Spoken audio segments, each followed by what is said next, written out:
This is the Kia Carens, and if you've got a family to cart around, it could just be the car you've been looking for. However, it's up against some really good 7-seater rivals from the likes of Ford and VW. So to see how it fares, we're going to look at 3 key areas: how much space it's got, what it's like to drive, and how affordable it is to buy and run.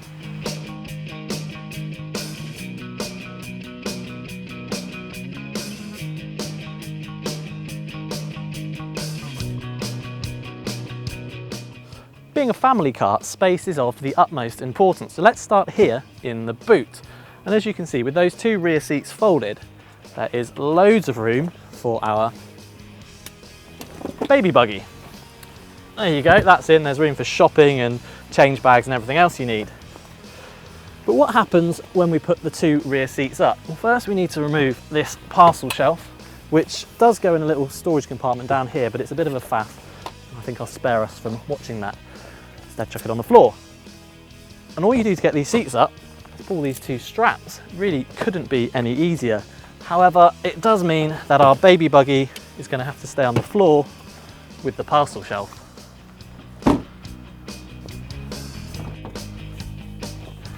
With these mini people movers, it's not just about how much space you've got, but how you use it.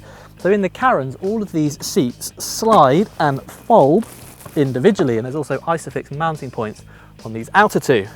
However, it would be good if these rear ones went a bit further forwards to allow you access to the back, because while I can get in okay, and while I'm here, legroom's actually not too bad. They'd probably come back a bit further.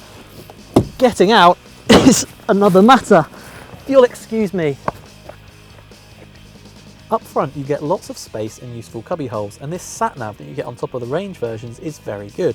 It's also worth noting that the Carens received top marks in independent crash safety tests and features front, side and curtain airbags.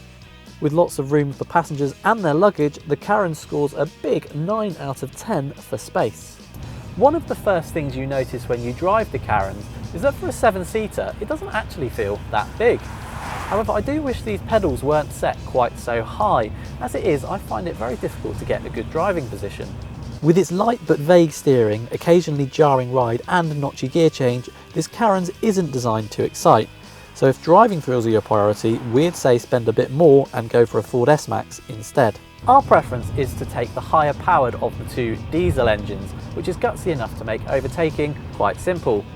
It's also impressive for the way it pulls from low revs. However, it is slightly on the noisy side. A few niggles aside, the Carens is pleasant enough from behind the wheel. It scores 6 out of 10 for driving. Next, we move on to affordability, and it's an area that Kia has traditionally excelled. Being one of the cheapest 7-seaters on sale, the Carens is no different. In terms of fuel economy, you can expect mid-40s MPG from the diesel, which isn't quite as good as some rivals. However, they can't match Kia's 7-year 100,000 mile warranty or its excellent levels of standard specification. The excellent warranty also helps to keep Carens' resale values pretty robust, helping it to score 9 out of 10 for affordability. If you can accept the fact that it's never going to offer seat-of-the-pants driving thrills, then there isn't much about this Kia Carens not to like. It's spacious on the inside without being too big on the outside, it looks pretty smart, and it offers very good value for money. It gets an overall score of 8 out of 10.